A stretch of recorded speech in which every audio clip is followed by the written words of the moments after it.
ಸಜ್ಜನ ಬಂಧುಗಳೇ, ನಮ್ಮ ಈ ದುಬಾರಿ ದುನಿಯಾ ಯೂಟ್ಯೂಬ್ ವಾಹಿನಿಗೆ ನಿಮಗೆಲ್ಲ ಆತ್ಮೀಯವಾದ ಸುಸ್ವಾಗತ. ಇವತ್ತಿನ ಈ ದುಬಾರಿ ದುನಿಯಾದಲ್ಲಿನ ವಾಸ್ತವ ಜಗತ್ತಿನ ಅಸಲಿ ಪರಿಚಯ ಮಾಡುವಂತ ಈ ಧ್ವನಿಗೆ ನಿಮ್ಮದೊಂದು ಮೆಚ್ಚುಗೆ ಜೊತೆಗೆ ಲೈಕ್ ಇರಲಿ. ಈ ವಿಡಿಯೋವನ್ನು ನೋಡಿ ಸುಮ್ಮನಾಗಬೇಡಿ. ನಮ್ಮ ದುಬಾರಿ ದುನಿಯಾ ಎಂಬ ಯೂಟ್ಯೂಬ್ ವಾಹಿನಿಯನ್ನು ಸಬ್ಸ್ಕ್ರೈಬ್ ಮಾಡಿಕೊಂಡು ಪಕ್ಕದಲ್ಲಿರುವಂಥ ಬೆಲ್ ಬಟನ್ ಅನ್ನು ಒತ್ತಿ. ಆಗ ನಾವು ಮಾಡುವಂಥ ಎಲ್ಲ ಹೊಸ ವಿಡಿಯೋಗಳು ನಿಮಗೆ ಬೇಗ ಬಂದು ತಲುಪುತ್ತವೆ ಎಂದು ಹೇಳುತ್ತಾ, ಬನ್ನಿ ವೀಕ್ಷಕರೇ, ಇವತ್ತಿನ ಈ ವಿಡಿಯೋದಲ್ಲಿರುವಂಥ ಮಾಹಿತಿಯನ್ನು ತಿಳಿದುಕೊಂಡು ಬರೋಣ. ನೊಂದ ಮನಸ್ಸುಗಳಿಗೆ ಹಿಡಿಯಾಲ್ಸೊಮ್ಮು ಮಾಡುವಂಥ ಪ್ರೀತಿಯ ನಮಸ್ಕಾರಗಳು. ಅನ್ನ ಹಾಕಿದ ಮನೆ ಹಾಗೂ ಗೊಬ್ಬರ ಹಾಕಿದ ಹೊಲ ಇವೆರಡೂ ಯಾವತ್ತೂ ಹಾಳಾಗಲ್ಲ. ಲೇಟಾಗಿ ದೊರೆತರೂ ಲೇಟೆಸ್ಟ್ ಆಗಿ ಅದಕ್ಕೆ ತಕ್ಕನಾದ ಪ್ರತಿಫಲ ಖಂಡಿತ ದೊರೆಯುತ್ತದೆ. ವಾಸ್ತವ ಜಗತ್ತಿನಲ್ಲಿ ನಿನ್ನ ನಗುವಿಗಿರುವಷ್ಟು ಬೆಲೆ ಇಲ್ಲಿ ನಿನ್ನ ನೋವಿಗಿರುವುದಿಲ್ಲ. ಹಣಕ್ಕೆ ಇರುವಷ್ಟು ಬೆಲೆ ಇಲ್ಲಿ ನಿನ್ನ ಗುಣಕ್ಕೆ ಇರುವುದಿಲ್ಲ. ಅದೇ ರೀತಿ ಸುಳ್ಳಿಗೆ ಇರುವಷ್ಟು ಬೆಲೆ ಇಲ್ಲಿ ಸತ್ಯಕ್ಕೆ ಇರುವುದಿಲ್ಲ. ಈ ಪ್ರಪಂಚ ಇರೋದೇ ಹೀಗೆ. ಇಲ್ಲಿ ಗೆದ್ದೆತ್ತಿನ ಬಾಲವನ್ನು ಹಿಡಿಯುವಂಥ ಜನರೇ ಹೆಚ್ಚು. ಗೆಲ್ಲುವ ಪಥದಲ್ಲಿ ನೀನು ಸಾಗಿ ನೋಡು. ಆಗ ಜನ ನಿನ್ನ ಹಿಂದೆ ಕರೆಯದಿದ್ದರೂ ಕೂಡ ತಾವಾಗೇ ಬರುತ್ತಾರೆ. ಈ ಸ್ವಾರ್ಥ ಜಗತ್ತಿನಲ್ಲಿ ನೀನು ಬಹಳ ಒಳ್ಳೆಯವನಾಗಿದ್ದರೆ ನಿನ್ನ ಪರಿಸ್ಥಿತಿಯನ್ನು ಮತ್ತು ನಿನ್ನ ಮನಸ್ಥಿತಿಯನ್ನು ಇವೆರಡನ್ನು ನಿನ್ನವರೇ ಹಾಳು ಮಾಡುತ್ತಾರೆ ಜೋಪಾನ. ಒಮ್ಮೆ ವೈಭವದ ಬದುಕಿಗೆ ನೀನು ಒಗ್ಗಿಕೊಂಡರೆ ಮುಂದೆ ನಿನ್ನ ಜೀವನದಲ್ಲಿ ಬರುವಂಥ ಸೋಲುಗಳನ್ನು, ಕಷ್ಟಗಳನ್ನು ಎದುರಿಸುವಂತಹ ಮತ್ತು ಸ್ವೀಕರಿಸುವಂತಹ ಛಾತಿಯನ್ನೇ ಕಳೆದುಕೊಳ್ಳಬಹುದು. ಅಲ್ಪಕಾಲದ ಸಿರಿವಂತಿಕೆಯನ್ನು ತಲೆಗೇರಿಸಿಕೊಳ್ಳಬೇಡ.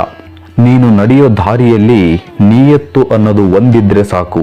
ನಿನ್ನ ಬೆಳವಣಿಗೆಯನ್ನು ತಡೆಯೋ ತಾಕತ್ತು ಇಲ್ಲಿ ಯಾರಿಗೂ ಇರುವುದಿಲ್ಲ. ಸುಮ್ಮನೆ ಇದ್ದು ಬಿಡು, ಯಾರಿಗೂ ಗೊತ್ತಾಗದಂತೆ. ನಿನ್ನ ಬಳಿ ಏನೂ ಇಲ್ಲದಂತೆ. ಒಂದು ದಿನ ಗೆದ್ದು ಬಿಡು, ಎಲ್ಲವೂ ನಿನ್ನ ಕಾಲಡಿ ಬಂದು ಬೀಳುವಂತೆ. ಇವತ್ತಿನ ಕಾಲದಲ್ಲಿ ಬಹುತೇಕರ ಮನೆಗಳಲ್ಲಿ ವಯಸ್ಸಾದ ತಂದೆ ತಾಯಿ, ಅತ್ತೆ ಮಾವರಿಗೆ ಭಯಪಡುವುದಂತೂ ದೂರದ ಮಾತು. ಇನ್ನು ಗೌರವ ಕೊಡುವುದಂತೂ ಮರೆತೇ ಹೋಗಿದ್ದೇವೆ. ನಾವು ಹಾಕಿದ ಟಿವಿ ಚಾನಲ್ ಅನ್ನು ಮಾತ್ರ ನೋಡಬೇಕು. ನಾವು ಕೊಡುವಂತ ಊಟ ತಿಂಡಿ, ಟೀ ಕಾಫಿಗಾಗಿ ಭಿಕ್ಷಕರಂತೆ ಕಾಯುತ್ತಾ ಕುಳಿತಿರಬೇಕು. ನಮ್ಮ ಮಕ್ಕಳನ್ನು ಸ್ಕೂಲ್ಗೆ ಕರೆದುಕೊಂಡು ಹೋಗೋಕೆ, ಪುನಃ ಮನೆಗೆ ಕರೆದುಕೊಂಡು ಬರೋಕೆ. ಅಷ್ಟೇ ಅಲ್ಲದೆ ನಾವು ಹೆಂಡತಿ ಮಕ್ಕಳೊಡನೆ ವಾರಗಟ್ಟಲೆ ಊರು ಸುತ್ತಾಡಲು ಹೋದಾಗ ಮನೆಯನ್ನು ಕಾಯುವಂತ ವಾಚ್ಮನ್ ಕೆಲಸಕ್ಕೆ ಮಾತ್ರ ಸೀಮಿತ ಮಾಡುತ್ತಿದ್ದೇವೆ. ಒಂದೊಂದೇ ಹೆಜ್ಜೆಯನ್ನು ನಮಗೆ ಓಡಾಡಲು ಕಲಿಸಿದಂಥವರಿಗೆ ವಯಸ್ಸಾದ ಮೇಲೆ ಒಂದು ಮೂಲೆಯಲ್ಲಿ ಕುಳಿತುಕೊಳ್ಳಬೇಕು ಎನ್ನುವಂಥದ್ದು ಒಳ್ಳೆಯದಲ್ಲ. ತೊದಲು ನುಡಿಗಳಿಂದ ಹಿಡಿದು ಸ್ಪಷ್ಟವಾಗಿ ಮಾತನಾಡಲು ಕಲಿಸಿದಂಥವರಿಗೆ ಬಾಯಿ ಮುಚ್ಚಿಸುವುದನ್ನು ಆ ಭಗವಂತ ಯಾವತ್ತೂ ಒಪ್ಪಲ್ಲ. ಜಗತ್ತಿನಲ್ಲಿ ಕೋಟಿ ಕೋಟಿ ಸಂಖ್ಯೆಯ ದೇವರುಗಳಿದ್ದರೂ ಸಹ ನಮ್ಮ ಕಣ್ಣೆದುರಿಗೆ ಕಾಣುವ ದೇವರೆಂದರೆ ಜನ್ಮದಾತರು ಮಾತ್ರ. ಬದುಕಿದ್ದಾಗ ಅವರನ್ನು ಚೆನ್ನಾಗಿ ನೋಡಿಕೊಳ್ಳದೆ ತಿರುಪತಿ ತಿಮ್ಮಪ್ಪನಿಗೆ ಕಾಣಿಕೆ ಕೊಟ್ಟರೂ ಅಷ್ಟೇ, ಹನುಮಪ್ಪನಿಗೆ ಹಣ್ಣುಕಾಯಿ ಮಾಡಿಸಿದರೂ ಅಷ್ಟೇ. ಇದಲ್ಲದೆ ಶಕ್ತಿ ದೇವತೆಗೆ 4 ಕಾಲಿನ ಪ್ರಾಣಿಯನ್ನು ಬಲಿ ಕೊಟ್ಟು ನೆಂಟರಿಗೆಲ್ಲ ಬಾಡೂಟ ಹಾಕಿಸಿದರೂ ಅಷ್ಟೇ. ನಿನ್ನ ಹಣೆಯ ಬರಹ ಯಾವತ್ತೂ ಬದಲಾಗಲ್ಲ. ವಯಸ್ಸಾದವರ ಕಣ್ಣೀರಿನ ಪ್ರತಿಯೊಂದು ಹನಿಯೂ ಶಾಪ, ಪಾಪ ನಿನ್ನನ್ನು ಸುಮ್ಮನೆ ಬಿಡುವುದಿಲ್ಲ. ನಿನಗೆ ಯೌವನದ ವಯಸ್ಸಿದೆ, ಬಿಸಿ ರಕ್ತವಿದೆ ಎಂದ ಮಾತ್ರಕ್ಕೆ ವಯಸ್ಸಾದವರಿಗೆ ಗದರಿಸುವುದಾಗಲಿ ಅಥವಾ ಅವರ ಮೇಲೆ ಕೈ ಮಾಡುವುದಾಗಲಿ ಒಳ್ಳೆಯದಲ್ಲ. ಏಕೆಂದರೆ ಕೆಲ ವರ್ಷಗಳು ಕಳೆದಂತೆ ನೀನು ಕೂಡ ಬತ್ತಿ ಬಾಡಿ ಹೋದ ಬದನೆಕಾಯಿಯಂತೆ ಆಗುವುದಂತೂ ಸರ್ವಕಾಲಕ್ಕೂ ಸತ್ಯ. ತಂದೆ ತಾಯಿ, ಅತ್ತೆ ಮಾವ ಬದುಕಿದ್ದಾಗಲೇ ಅವರಿಗೆ ಒಂದು ತುತ್ತು ಅನ್ನ ಹಾಕಿ ಚೆನ್ನಾಗಿ ನೋಡಿಕೊ. ಸತ್ತಾಗ ಜೀವವಿಲ್ಲದ ಅವರ ಫೋಟೋಗಳಿಗೆ ಹೂವಿನ ಹಾರ ಹಾಕಿ ಕಣ್ಣೀರು ಹಾಕುವ ನಾಟಕ ಮಾಡಬೇಡ. ಹಿರಿಯರಿದ್ದ ಮನೆ ಸ್ವರ್ಗವಿದ್ದಂತೆ, ಹಿರಿಯರಿಲ್ಲದ ಮನೆ ಅದು ಸ್ಮಶಾನವಿದ್ದಂತೆ. ನೀನು ಯಾವಾಗಲೂ ಬೇರೆಯವರ ನಿಯಂತ್ರಣದಲ್ಲಿರುವಂಥ ಗಾಳಿಪಟದಂತೆ ಬದುಕಬೇಡ. ಏಕೆಂದರೆ ಅವರಿಗೆ ಆಟ ಸಾಕು ಎನಿಸಿದಾಗ ಕೆಳಕ್ಕೆ ಎಳೆದು ಬಿಡುತ್ತಾರೆ. ಇಲ್ಲವೇ ಅವರ ಕೈಯಲ್ಲಿದ್ದ ಸೂತ್ರದ ದಾರವನ್ನು ಮಧ್ಯದಲ್ಲೇ ಕತ್ತರಿಸಿ ಬಿಡುತ್ತಾರೆ ಜೋಪಾನ. ಭಯಪಟ್ಟು ಕುಳಿತುಕೊಂಡರೆ ಇಲ್ಲಿ ಏನು ಮಾಡಲು ಸಾಧ್ಯವಿಲ್ಲ. ಸರಿಯೋ ತಪ್ಪೋ ಪ್ರಯತ್ನವಂತೂ ಖಂಡಿತ ಮಾಡಲೇಬೇಕು. ಗೆದ್ದರೆ ಇತಿಹಾಸ, ಒಂದು ವೇಳೆ ಸೋತರೆ ಮುಂದೆ ನೀನು ಏನು ಮಾಡಬೇಕು ಎಂಬುದನ್ನು ಕಲಿಸುತ್ತದೆ ಅಷ್ಟೇ. ಕೆಲವು ಬಾರಿ ನಾವು ಮಾಡುತ್ತಿರುವಂಥ ಕೆಲಸಗಳು ಒಳ್ಳೆಯದೇ ಆಗಿದ್ದರೂ ಕೂಡ ನಮ್ಮವರಿಗೆ ನಮ್ಮ ವ್ಯಕ್ತಿತ್ವವೇ ಬಹಳ ಕೆಟ್ಟದಾಗಿ ಕಾಣುತ್ತಿರುತ್ತದೆ.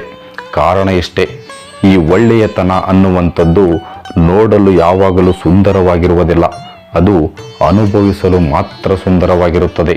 ನೀನು ತುಂಬಾ ನಂಬಿದ ವ್ಯಕ್ತಿಯು ಅವನ ಮಾತಿನಿಂದ ನಿನಗೆ ನೋವಾದಾಗ ಈ ಎರಡು ರೀತಿಯಲ್ಲಿ ಯೋಚನೆ ಮಾಡಿ ನಿರ್ಧಾರ ಮಾಡು. ಅದೇನೆಂದರೆ, ನಿನಗೆ ಆ ವ್ಯಕ್ತಿ ಮುಖ್ಯವೋ ಅಥವಾ ಆ ವ್ಯಕ್ತಿ ಆಡಿದ ಮಾತು ಮುಖ್ಯವೋ ಎಂದು. ವ್ಯಕ್ತಿ ಮುಖ್ಯವಾಗಿದ್ದರೆ ಅವನಾಡಿದ ಮಾತನ್ನು ಮರೆತು ಬಿಡು.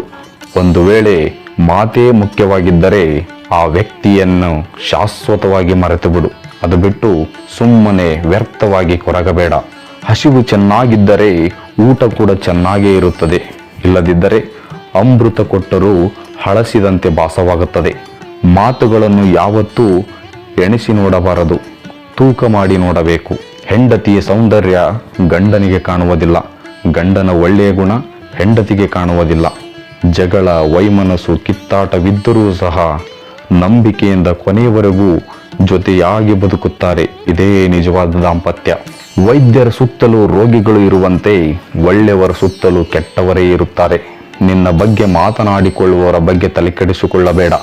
ಅವರನ್ನೆಲ್ಲ ರೋಗಿಗಳೆಂದು ಭಾವಿಸಿ ಮುಂದೆ ಸಾಗು. ನೀನು ಎಷ್ಟು ಬಳಸುತ್ತೀಯೋ ಅಷ್ಟು ಡಬಲ್ ಆಗಿ ಬೆಳೆಯುವಂಥ ಅಕ್ಷಯ ಪಾತ್ರೆ ನಿನ್ನ ನಗು ಮಾತ್ರ. ಬಾಳಿನ ವ್ಯಾಕರಣವೆಂದರೆ ಇಷ್ಟೇ. ಇಲ್ಲಿ ಹೆಣ್ಣು ಎಂದರೆ ಪದ್ಯವಿದ್ದಂತೆ, ಗಂಡು ಎಂದರೆ ಗದ್ಯವಿದ್ದಂತೆ, ಇನ್ನು ಮಕ್ಕಳು ಎಂದರೆ ರಗಳೆ ಇದ್ದಂತೆ ಅಷ್ಟೇ. ಎಮ್ಮೆಗೂ ಎಮ್ಮೆಲ್ಲೆಗೂ ಇರುವ ವ್ಯತ್ಯಾಸವೇನು ಗೊತ್ತಾ? ಎಮ್ಮೆ ತಿರುಗಾಡಿ ಮೇಯುತ್ತದೆ, ಆದರೆ ಎಮ್ಮೆಲ್ಲೆ ಕುಳಿತಲ್ಲೇ ಮೇಯುತ್ತಾನೆ. ಕಾಲರಾಯನು ನಿನ್ನ ಸಾವಿನ ಬಗ್ಗೆ ನಿನಗೆ ಎಚ್ಚರಿಸಲು ವರ್ಷಕ್ಕೊಮ್ಮೆ ಗಂಟೆ ಬಾರಿಸುವ ದಿನವೇ ಅದು ನಿನ್ನ ಜನ್ಮದಿನವಾಗಿರುತ್ತದೆ. ಜೀವನೋಪಾಯಕ್ಕಾಗಿ ಸ್ವಾರ್ಥತೆಯಿಂದ ಬದುಕುವುದಷ್ಟೇ ಬದುಕಲ್ಲ, ಆತ್ಮಸಂತೋಷಕ್ಕಾಗಿ ಬದುಕುವುದೇ ನಿಜವಾದ ಬದುಕು. ನೀನು ತಿಳಿಯಬೇಕಾದದ್ದು ಸಮುದ್ರದಷ್ಟಿದೆ. ಈಗ ನೀನು ತಿಳಿದುಕೊಂಡಿರುವುದು ಸಮುದ್ರದಲ್ಲಿರುವ ಕೇವಲ ಒಂದು ಹನಿಯಷ್ಟು ಮಾತ್ರ ಎಂದು ಮುಂದೆ ಸಾಗು. ಆಗ ಮಹಾತ್ಮನಾಗದಿದ್ದರೂ ಪರವಾಗಿಲ್ಲ, ಆ ಪರಮಾತ್ಮನಿಗೆ ಪ್ರಿಯವಾಗುತ್ತೀಯ. ನಿನ್ನನ್ನು ಅವಮಾನಿಸಿ ದೂರಾದವರೆಲ್ಲರೂ ನಿನ್ನಿಂದ ದೂರವೇ ಉಳಿದು ಬಿಡಲಿ. ಏಕೆಂದರೆ ಒಡೆದ ಹಾಲು ದೇವರ ನೈವೇದ್ಯಕ್ಕೆ ಯಾವತ್ತೂ ಯೋಗ್ಯವಲ್ಲ. ಅದೇ ರೀತಿ ನಿನ್ನ ಜೊತೆ ಬದುಕುವ ಯೋಗ್ಯತೆ ಅವರಿಗಿಲ್ಲ ಎಂದೇ ಅರ್ಥ. ಆತುರದ ನಿರ್ಧಾರ ನಿನ್ನ ಬದುಕನ್ನು ಬೆಂಕಿಗೆ ತಳ್ಳುತ್ತದೆ. ಯೋಚನೆ ಮಾಡಿ ಮಾಡುವ ನಿರ್ಧಾರ ನಿನ್ನ ಬದುಕನ್ನೇ ಬದಲಿಸಿಬಿಡುತ್ತದೆ. ನಂಬಿಕೆ, ತಾಳ್ಮೆ ನಿನ್ನಲ್ಲಿದ್ದರೆ ಅದರ ಫಲಾನುಫಲ ಮುಂದೊಂದು ದಿನ ನಿನಗೆ ಸಿಹಿಯನ್ನು ಕೊಟ್ಟೇ ಕೊಡುತ್ತದೆ. ಜೀವನದಲ್ಲಿ ಎಷ್ಟೋ ಬಾರಿ ಆತುರದ ನಿರ್ಧಾರದಿಂದಲೇ ಸೋಲುತ್ತೇವೆ. ಅದರ ಬದಲು ಸ್ವಲ್ಪ ಹೊತ್ತು ಕುಳಿತು ಅದರ ಬಗ್ಗೆ ಯೋಚನೆ ಮಾಡಿ ಮುಂದುವರೆದರೆ ಅದರ ಫಲ ಶ್ರೇಷ್ಠವಾಗಿ ಇಲ್ಲದಿದ್ದರೂ ಪರವಾಗಿಲ್ಲ, ಸಂತೋಷವನ್ನಂತೂ ಖಂಡಿತ ಕೊಟ್ಟೇ ಕೊಡುತ್ತದೆ. ಆದರೆ ಇಲ್ಲಿ ಬೇಕಾಗಿರುವುದು ನಾವು ಮಾಡುವಂಥ ಕೆಲಸದ ಮೇಲೆ ನಂಬಿಕೆ ಹಾಗೂ ಪ್ರತಿಫಲ ಬರುವವರೆಗೂ ಕಾಯುವಂಥ ತಾಳ್ಮೆ ಅಷ್ಟೇ. ಇರುವುದರಲ್ಲಿ ಎಲ್ಲರೂ ನೆಮ್ಮದಿಯಿಂದ ಬದುಕುವಂತಾಗಲಿ ಎಂದು ಹೇಳುತ್ತಾ ಈ ಸಂಚಿಕೆಯನ್ನು ಇಲ್ಲಿಗೆ ಮುಗಿಸುತ್ತಿದ್ದೇನೆ. ಮತ್ತೆ ಮುಂದಿನ ಸಂಚಿಕೆಯಲ್ಲಿ ಭೇಟಿಯಾಗೋಣ. ವಂದನೆಗಳು ಸ್ನೇಹಿತರೆ.